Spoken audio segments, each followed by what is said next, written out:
لو سمحت ما تنساش تشترك في القناة ولايك للفيديو وشير علشان تشجعني اقدم لك معرفة اكتر ليك ولغيرك من المشاهدين. شكرا.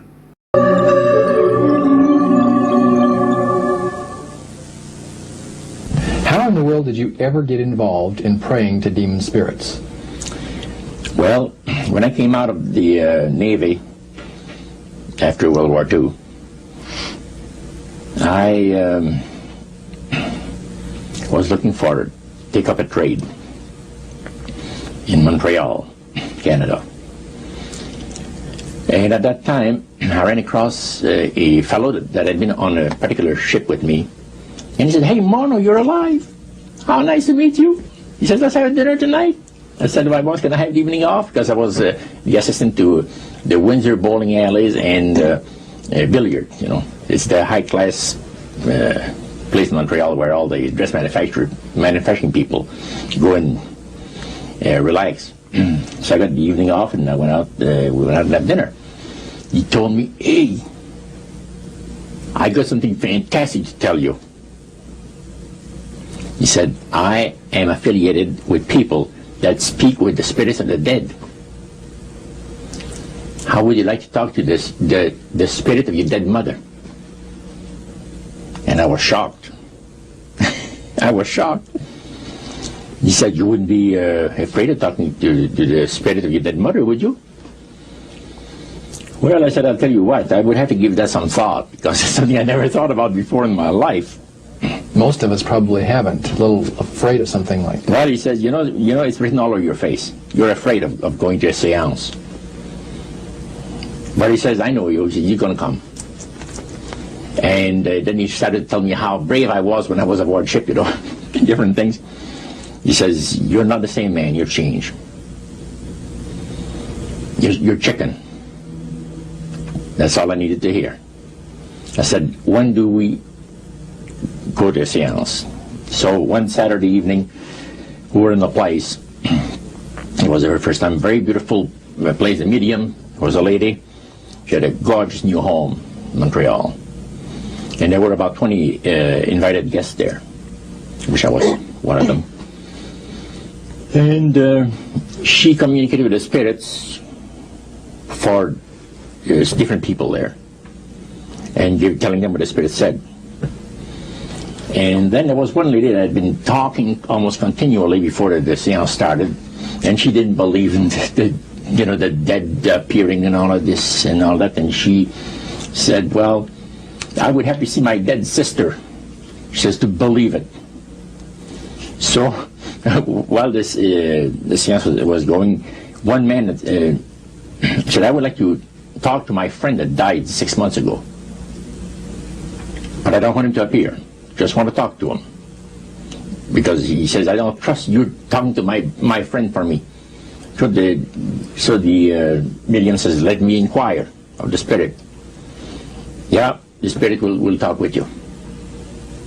And that big masculine voice was heard in the place. It says, "Hi, Frank. It's nice of you to ask for me to talk with you." And they had a little chat. And after it was over, Frank says, "This is the greatest thing on earth, to be able to talk with the spirits of the dead." Then the medium said, "We have a very special surprise tonight for you people.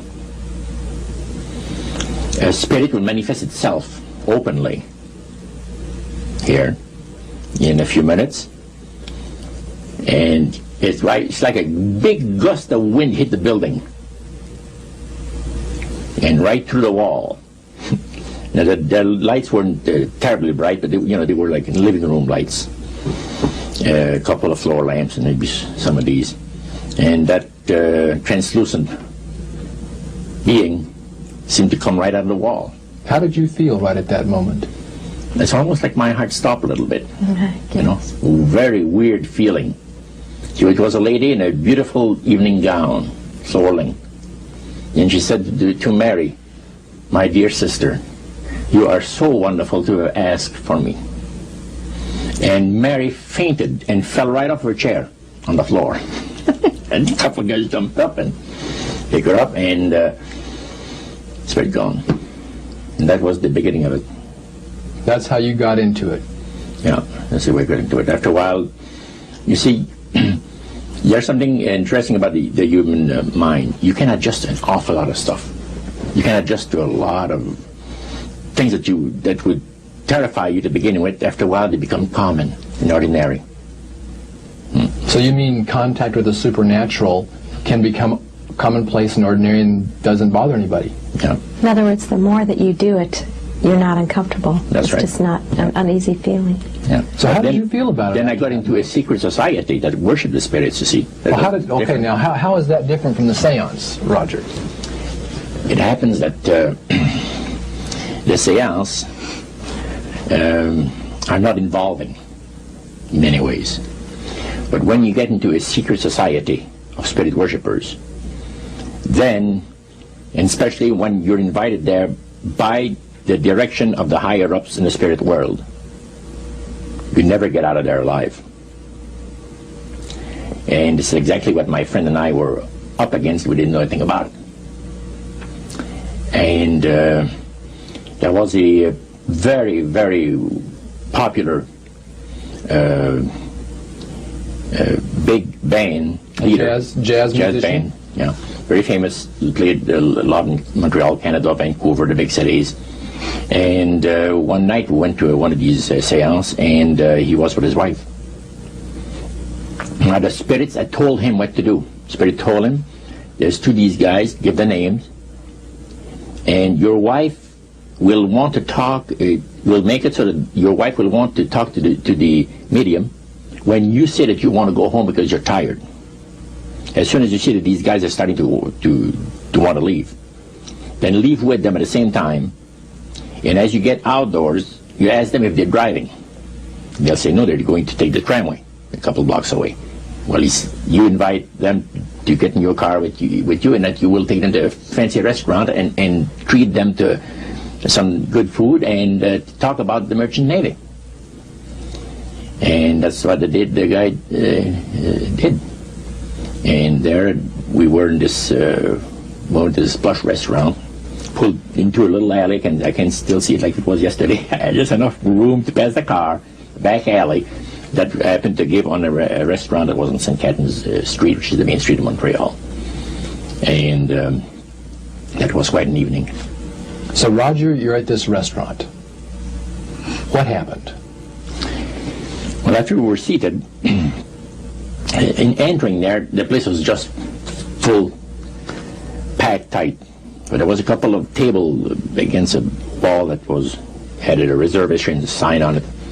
And the owner of the place recognized the band leader and came and said, good evening, and you gentlemen want a table. So you're one of the reserved people. So we sat there, and we had our favorite alcoholic beverages, you know. And as we talked, the band leader says, how long have you fellas been involved with sorcery? And he shocked us a little bit. And I said, exactly what do you mean? Well, he said, you know, what you people are doing, talking to the supposed spirits of the dead. He says, this is silly. And this man had been at the seance with you. Yeah, oh yeah. And he's telling you that it's silly what you've just done. Because see, my wife, he says, goes to these seances because she gets comfort and she gets something good out of it, good feeling out of it. And she lives for what the spirits are going to say that the future is going to be like. To me, he says, I can't bother with this stuff. He says, I want power. I go right to the source of power. And he says, how do you think that I became famous the way that I am? Well, I said, you must have had some good luck. Well, he says, there's no such thing as good luck. He says, there's either some power working for you somewhere, or you don't get ahead in this world. Not in my type of occupation. So it went from there. We got talking about spirit worship. Did it intrigue you? Did it make you want to find out more about what exactly he was talking about? Yeah. So, he said the supposed spirits of the dead that you're talking with are demon spirits. They're fallen angels. They're beautiful beings. Just set it out, just like Oh, that. yeah. It didn't make you uneasy when he said they were Well, just you know, it demon shocked you a little bit, you know, something that you first hear mentioned to you. He said, you guys have got a great future ahead of you. Because we've been told, the high priest of our society, secret society, has been told that the master has very special plans for you too. Now, what did he mean by the master? Satan. And we were interested to hear more about it. And he told us, he says, look, we worship spirits. We worship Lucifer and all his angels. They're just as beautiful as they did before they were cast out of heaven. He says there was a misunderstanding in the whole thing. He says among the inhabitants of the galaxies.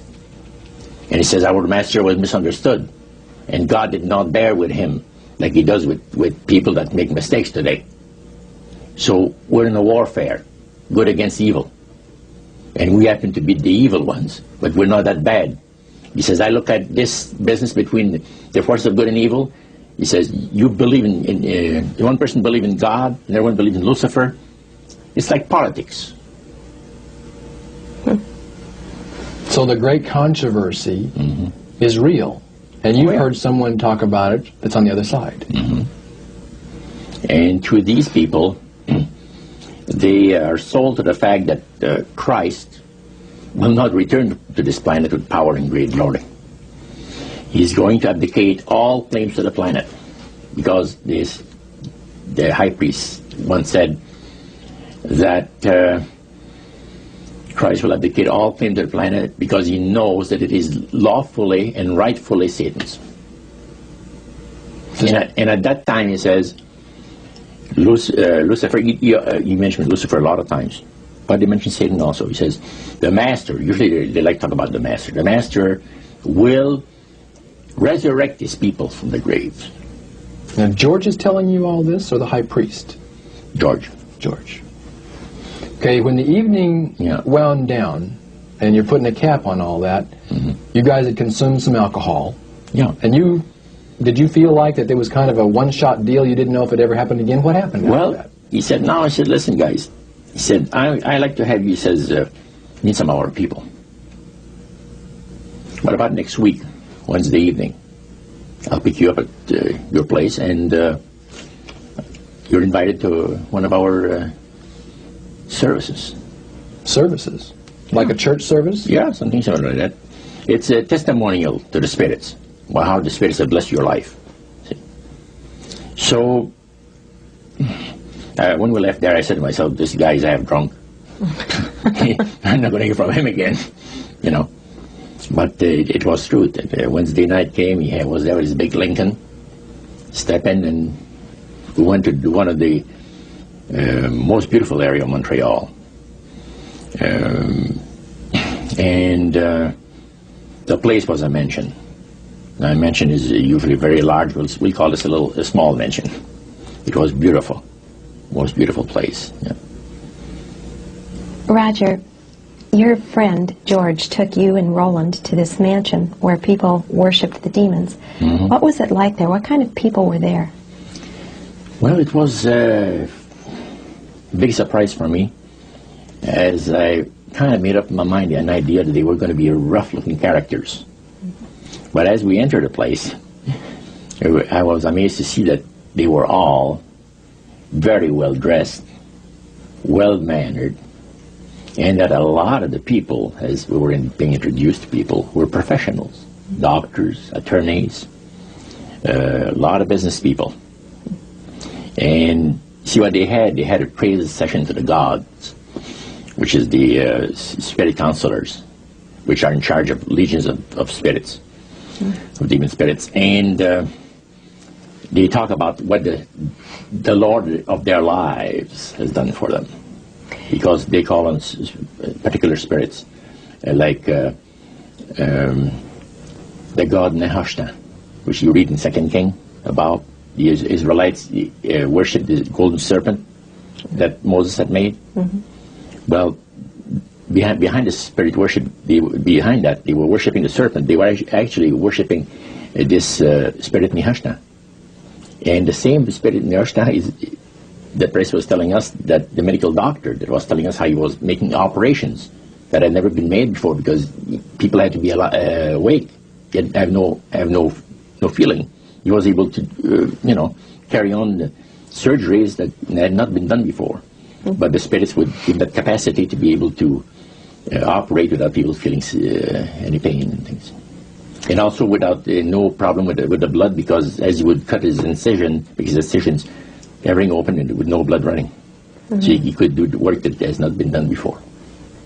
So. Now, I recall reading in your book that at this praise worship service they had, they would sing hymns. Why would they sing hymns in a demon worship? Yeah, this was kind of a big surprise to me when that took place. The priest said, hey, let's go down to the worship room of the gods and have a praise session, a singing session. So we go down there, and what did you think they pass around? Church hymnals. Christian church hymnals. And I couldn't believe this. I said, what's his business? So the priest says, well, now, he says, for those of you that are new, let me tell you that this is the most feasible way, he says, to please the spirits, is to deride Christ and his people, and his church and all that. So they sing out of Christian hymnals. They didn't sing Christian words to the hymns, however. Well, they changed a lot of them. Yeah, and not for the good. It's a form of blasphemy. Yeah. Such as you see today in the rock music world. You see the entertainers, they have these crosses. Ladies got earrings, crosses. The guys got the cross. This is a form of blasphemy, a form of deriding Christ.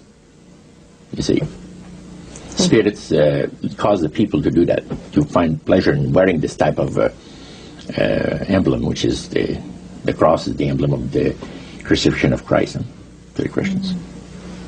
So what were your impressions the first time you went down into that worship room?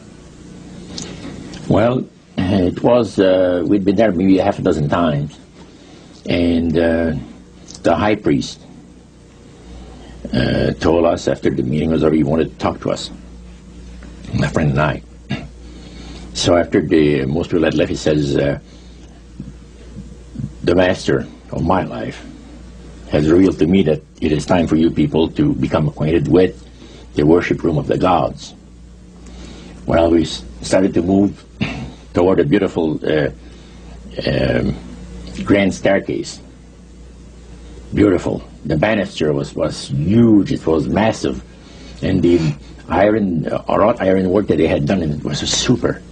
The beautiful decorations on the walls, the chandelier on the first landing. So that was the first landing. You go down about 8 or 10 steps, and then you had the first landing. It was huge and beautiful. The light arrangement was the nicest I had ever seen in my life. When we got into this sanctuary area, it wasn't very brightly lit, but everything was magnified the beauty of certain things. Like a lot of the things were gold plated or gold trims. You see, the little altars they had the spirits that had materialized. They photographed them, and then they had paintings made of them. And there was probably about maybe 100 of those around the place. Sort of like a shrine. Yeah, and underneath there was a little altar where you have incense and things that they would use in their prayer sessions and things like that, devotions to certain spirits.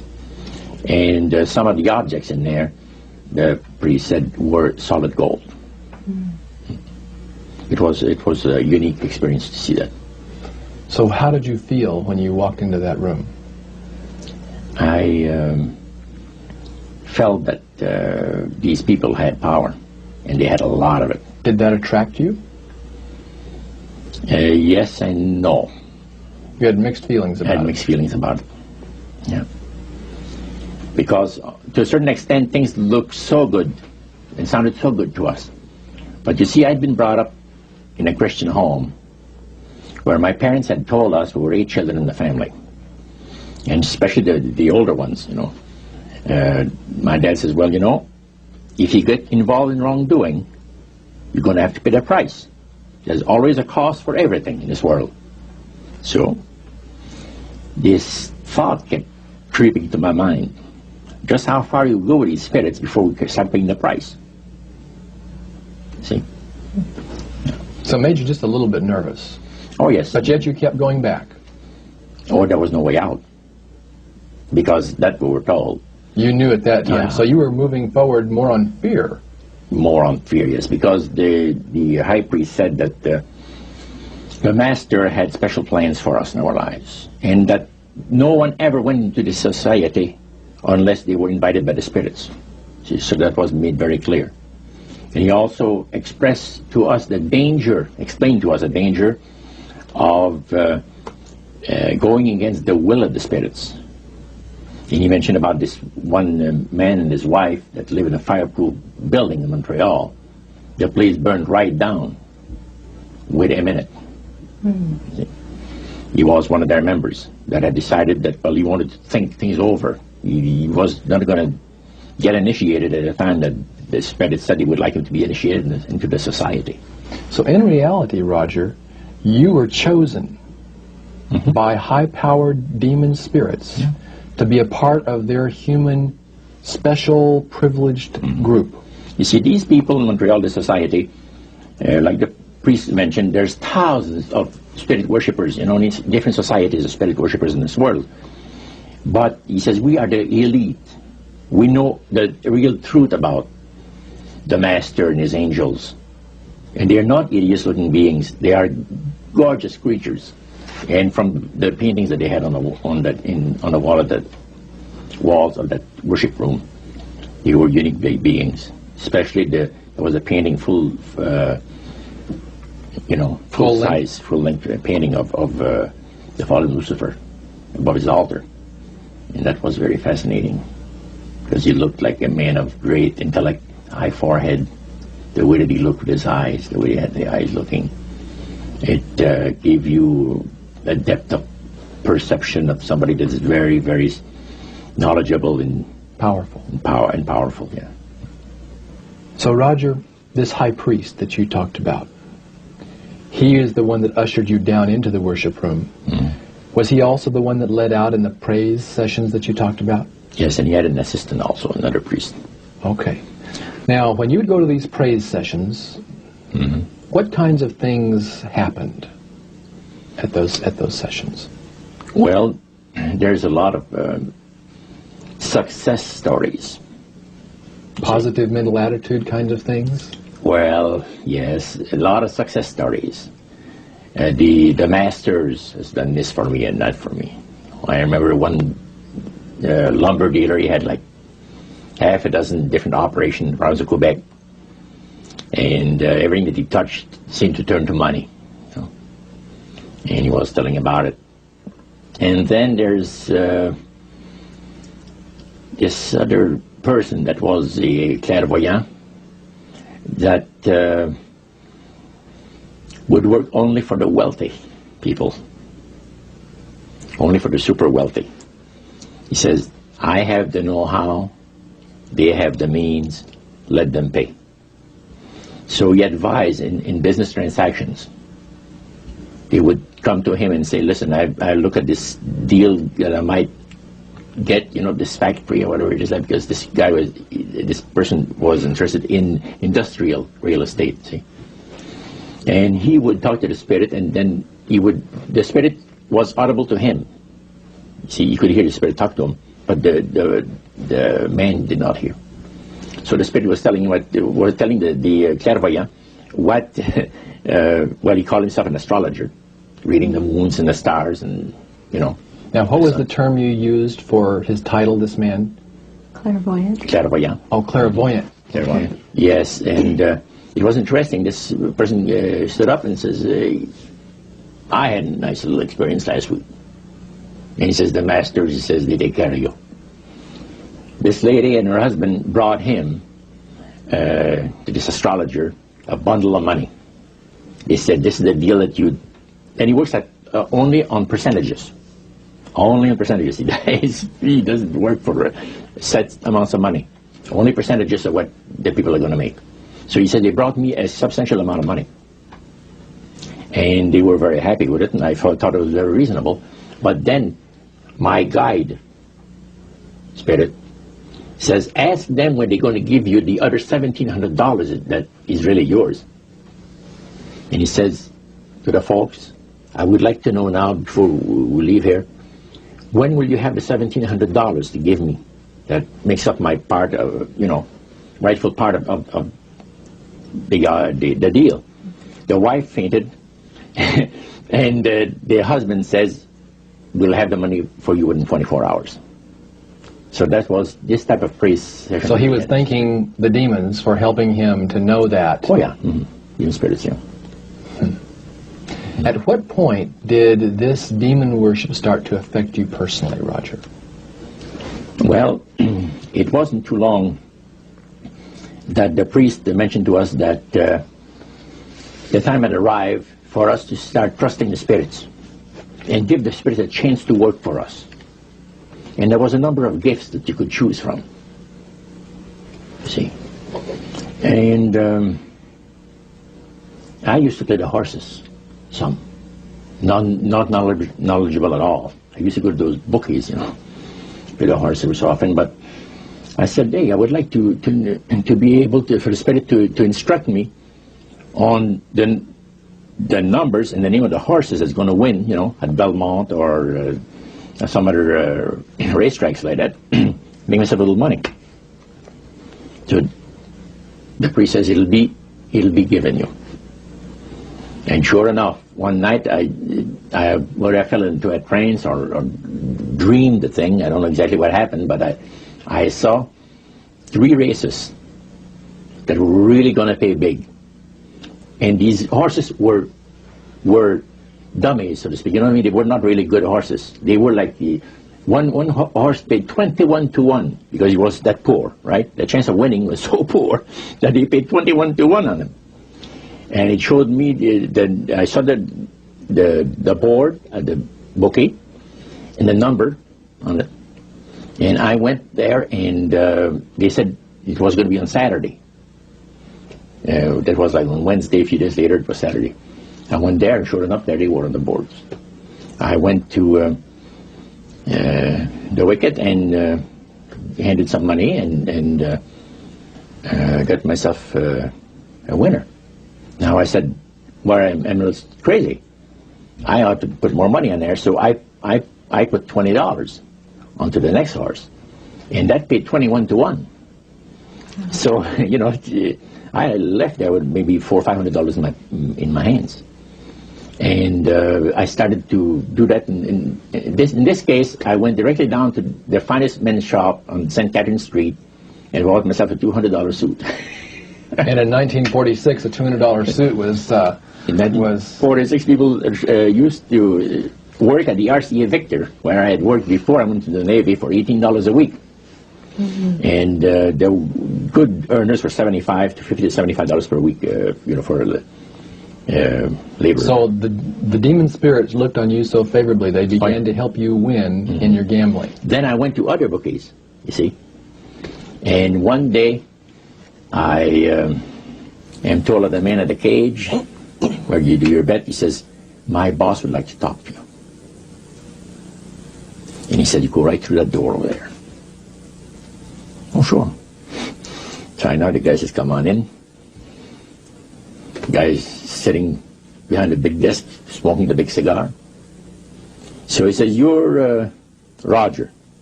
I says, yeah. He got up and walked around me. He said, you don't look that smart. I said, what, sir? You don't look that smart. He said that you could pick horses that are winners when they're supposed to be losers. Where do you get your help? What do you mean help? I'm not getting any help. I just happen to go and... Oh, no. We've been watching you here, he says, for a number of weeks. And you always leave here with some of our good money. And I'll tell you, buddy, If you want a list of all the bouquets in Montreal, I'll give you a list of them. But he says, I want you out of here. And don't show up again. Because somebody's going to put a, you know what I mean. I said, okay, sir, I won't be back again. So it's a tough business to be in gambling. So even with the Spirit's help, it was tough. Yeah. Well, it's tough. He's going to shoot you, yes. Yeah. The high priest would say a number of things to you when you were in these praise services, and you went to a number of them over a period of time. Mm-hmm. Talked about the issues of the great conflict. You've already touched on that a little bit. I want you to follow up on that a little bit more, Roger. Some of the things that you wrote in your book, Trip into the Supernatural, sounds a whole lot like what we as Christians today know as the Great Controversy. Mm-hmm. What were some of the things that he told you there? Well, he says that there is a great controversy going on between the force of good and evil, between Christ and Satan. And they always praise the great master, Satan, as a super intelligent being that he is, beautiful to behold, and if he ever appears to you, you won't be able to look upon him because it'll be too bright. It'll just ruin your vision. The high priest said he was in Chicago, and the Spirit appeared to him and said, Mورنو and his buddy, George, has invited them to the service, and the fellow that is in charge while you're away says that he's going to wreck all the work that the spirits have done for the last few years to get these people into the society. So the high priest, which is in Chicago, picks up the phone and calls, and the Spirit appeared to him, and he said the angel was so bright that he could not look upon him. And he says after he picked up the phone to dial, he couldn't dial the phone because of the fact that his vision was so terribly blurred by the light, the beautiful light of the bright being. And he asked, dial 0, and the operator came on, and she had to, dial for him. And they talk about many, many things in regards to, who's going to win this conflict. Any discussion about fire and brimstone? Yes. He says, the Bible people, talking about the Christians, they read in the Bible that, we're all going to land in a lake of fire and this and that. So that's baloney. He says the conflict is going to end peacefully. Christ is going to realize that you might as well abdicate the rights of this planet, take his few people on with him to his planet in the center of the galaxies, and we will be left with a master who will resurrect all his people that will be as numerous as the sand of the sea. See? And the master will rule forever and ever and ever. A happy people. And he named some of the people that's going to be there. I don't want to mention the names because they're known to history.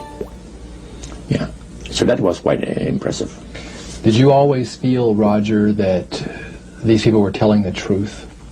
Oh yes, yeah. Yeah, they really had things down straight. But I was not satisfied with the. لو سمحت ما تنساش تشترك في القناة ولايك للفيديو وشير علشان تشجعني أقدم لك معرفة أكتر ليك ولغيرك من المشاهدين. شكرا. The priest had talked about us thinking seriously about being initiated into their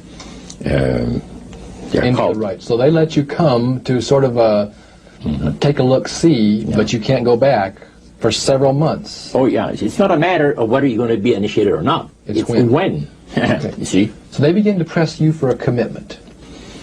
So the priest said, look, fellas, I'm not going to pressure you into anything, okay? But I want to show you what the spirits can do for a devoted servant. We went downstairs, not through the staircase that I thought for the worship of the gods, but at the other end of the building. Went downstairs, and a number of times I'd gone there to the men's room, and I heard these typewriters clicking like the dickens. Man, it's going. I said, why do I have a lot of people typing in there, in that room? Well, when there, that Eve Dickon, he knocked, and the man says, come on in. And there was all those typewriters moving along by themselves, typing at the speed that I'd never seen before. And not only that, the high priest says, I want to show you something clever. So he says, follow me. So we went around the table. There was like 2 long tables, and they had about 10 typewriters. And he says, now notice that the typewriter types to the right, then doesn't go back. It types back to the left. Isn't that something? I had never heard of things like that before. He said, the spirits are doing the work. And he introduced us to the man. And the man is a lawyer. And he said, how much money did you make last year? Oh, he says, it's in the 6 figures. You see? So this lawyer had a business in the building that housed the worship room. Oh, yeah. And he had a whole room full of typewriters. Yeah. And he put paper in there, and demons That's typed. all he did. Put typewriter paper in there. It was And what came out? What was it that came out? different briefs for court cases. And so he would sell these to people? Oh yeah, Okay. he had this service to the legal profession, And the high priest was the United showing States and Canada. So the high priest was showing you this to give you an idea about the kinds of blessings that you would That's receive? right. Yeah. But after you left that typewriter, the room where the lawyer was, they tried to draw you into a commitment by getting you to make a public profession. Tell us about that. Well, they have a super beautiful resort in the Laurentian Mountains, which is north of Montreal, north of Saint Agathe. Saint Agathe is a famous name there in Montreal. Montrealers, because they all go Saint Agathe or north there, you know, the summer home and that. So they had a big resort up there for their people, you know. So it's a closed society. And they had on October the 30th, Halloween, is that? October 31. 31, last day of October. They had what they call live animal sacrifices. I don't know what it is, but they did. We could never find out. By the time that the Lord pulled me out of there, I had not yet found out what it was. So you have this intrigue involved in there. And he talked about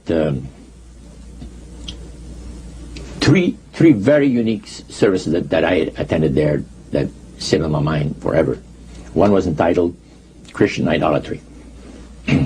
Another one was entitled The Super Deception of a Glorious New Age, which actually applies to the New Age today. And this was 1946 that we're talking. And then the other one was Satan's Great General Council of the 1700s. And I must say, the things that I heard there was an eye-opener. First of all, we'll go through the Great General Council. Okay. At the beginning of the 1700s, said the high priest, Satan and all his spirit counselors held a Great General Council with one purpose in mind. It was to prepare for the great industrial age that was soon to break upon the world. And Lucifer also foresaw another age that was to follow that, where tremendous scientific discoveries would be made by people, and we would enter a unique age that would change the way that everybody lives. It would also serve to usher in the end times and the close of the great controversy between the forces of good and evil. And the priest said that Lucifer had been studying the Bible, and he found in Daniel 12:4, where we are told about the time of the end, many shall run to and fro, knowledge shall be increased. He understood it to be that we're getting to that point. And he had, with all the spirit counselors, to change their modes of operation in order, you know, to ensnare people. And he devised a way whereby people would disqualify themselves from being members of Christ's kingdom. And he was just very candid about this. Oh, yeah. Telling you and the rest of the group, 60 or 70 people there, the plans that Close to 100 people. Lucifer had revealed to him. And by the time the council came to a close, they had three major policies that were going to be followed.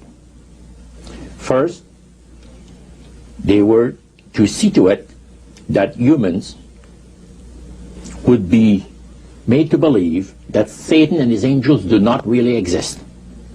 Because up to that time, you could walk down a street of Paris and you would have signs that would say where you have a soothsayer or, or a fortune teller of some type, and if you want to put a curse on someone, you could go and see this other old lady over there, the old witches. That's the way it goes. But now it had to change. Lucifer says we have to make sure that people, humans, get to believe that Satan and his angels do not really exist. Roger, that's interesting because a recent research study report that I read indicated that in a national survey, I believe it's over 75% of people do not really believe in a real tangible devil. But there is one. Oh, yeah.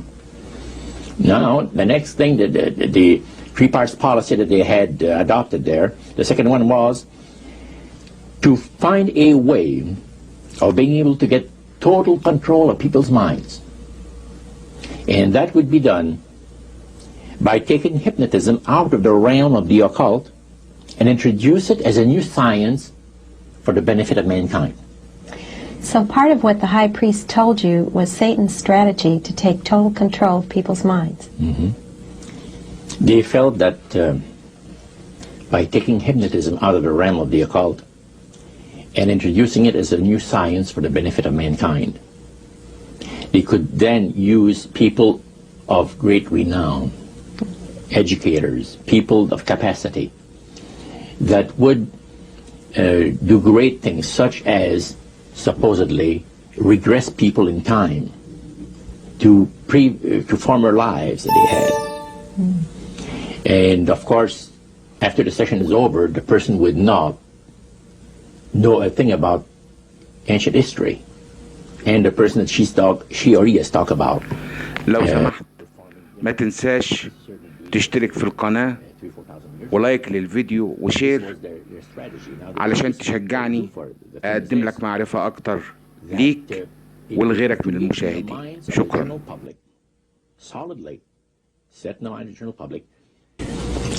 An unwavering trust in that great deception.